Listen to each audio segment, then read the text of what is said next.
So what happened?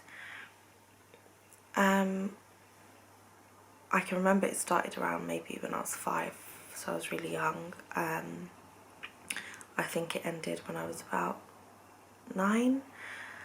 I can't remember every single incident, but I definitely remember it was frequent because the feeling was there from a very young age, and it was constant. Like, I just constantly felt like it's gonna happen now, it's gonna happen now. It was a distant relative, so he had nowhere to stay, he didn't have rights to live in the country, so my dad helped him out. And I feel like that's quite a common thing in my culture, in my background, where we help out individuals and then they end up abusing the children.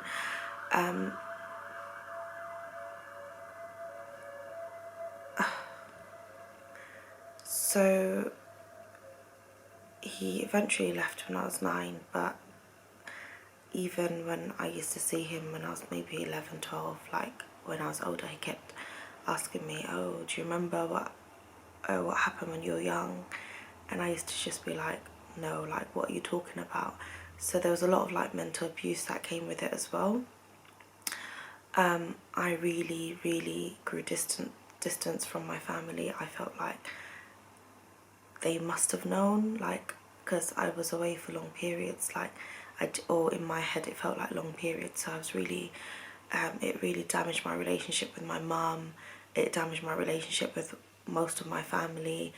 I saw my dad as the only person that protected me, because he wouldn't even allow that sort of, like, he wouldn't even allow me to be away from him when he was around the house. So I saw him as my sort of guardian, but I didn't know it was wrong, so I didn't know if I should speak out on it. I didn't know if it's not meant to be happening. I didn't know, like obviously at that age we don't know what a sexual relation is, or like what is the boundaries. And I feel like parents should have that conversation with children very young, and if you don't have it very young, you should not let anyone take your children anywhere. Like, it shouldn't even happen.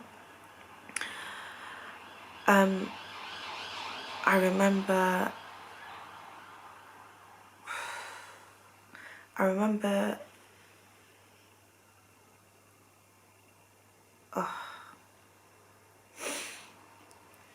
anyway, the next question is, how did you feel?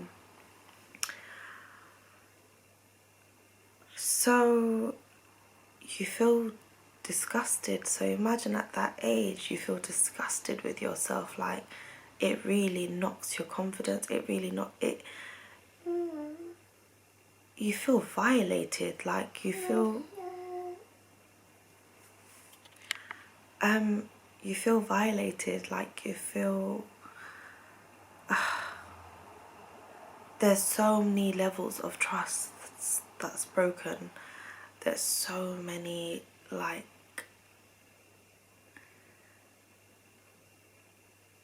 it makes you not trust anyone ever, because if any person was to see the perpetrator, they would not believe me. They will think that this person is such a... It's complete opposite. Like, you would not even guess that this is the kind of person that would abuse little children. He will show people he's so kind, and he's so, like, he was very not masculine. Like, he wasn't a dominating character. He was very passive. He made me like him a lot as a person, because he would paint and I would sit there and paint with him. So and then he'll buy me like toys. So obviously it was very confusing for me. I didn't know what to make of it. But when it came to that part, it makes you feel so disgusted with yourself. And I think more because I was so confused to why, like, what was going on. And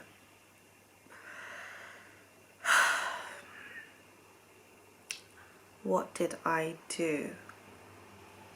well, I did nothing for years. I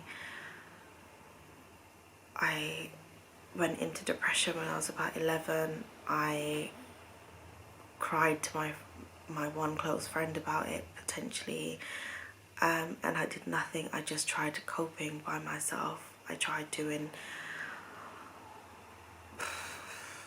just coping, but the depression got worse. I was really suicidal. I think I even attempted to cut myself, but I just couldn't go through with it. I used to stay at school, even though the person wasn't living with me anymore. I just didn't like spending time with my family. I used to stay long periods at school. I used to try, I was just constantly studying. I wanted to have a career that I could like just up and leave and not have to depend on anyone. And then when I was 16 it got worse, so I tried approaching counselling. Nothing worked.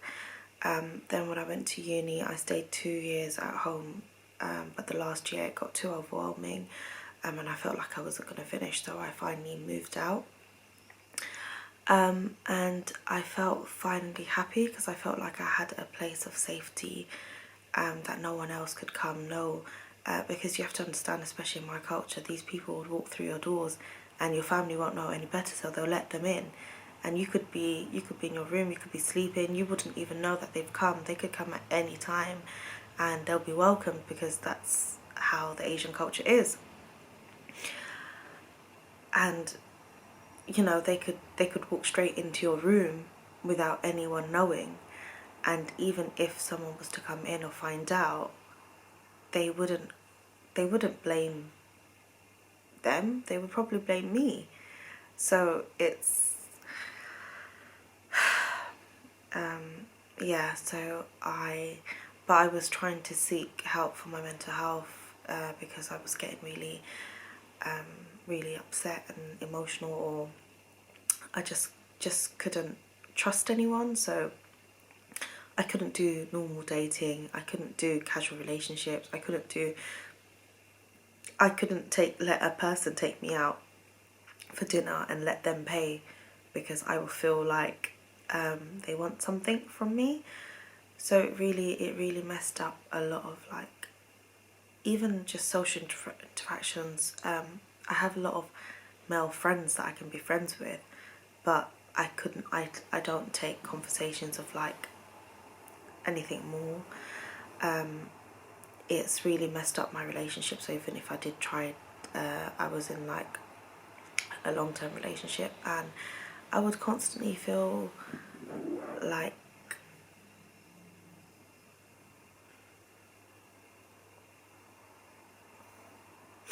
I would constantly feel like I would constantly feel like they're cheating or they're just using women. Like, my mentality was very like, they must be just used, like they have no respect for women. So it was very difficult for me to even trust someone or be with someone.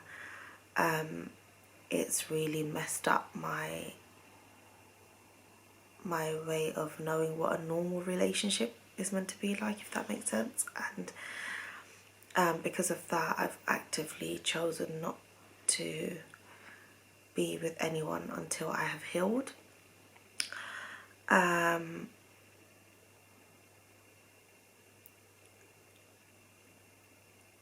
What advice would I give anyone going through the same thing? I definitely will say get help early on, find safety, speak to your friends, speak to your not if it's difficult to speak to family, don't speak to family that you can trust, that you think that will help you. Definitely have a good friendship network. I think friends are what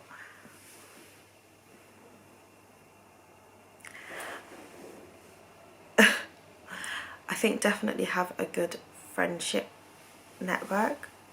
Friends were really important for me, and I think they really yeah, I think have really good friends. Have, even if there's an adult that you can really trust, speak to them, seek counselling and seek sort of help, mental health related sort of healing done as soon as possible. Do not let it wait. Do not wait like 10 years like I did, because the trauma I went through in life after, like there was really a lot of things that I went through after, and that is because I didn't heal from when I was 5 years old. There's a lot of heartbreak, a lot of emotions, a lot of doubting my self-worth, a lot of hatred towards myself, and not in how I looked or how I was, more because I felt like why me, and I just disliked everything I went through, if that makes sense, and it really yeah, it really messed me up. So definitely I think try mentally heal a lot before even entertaining someone else. Mentally heal.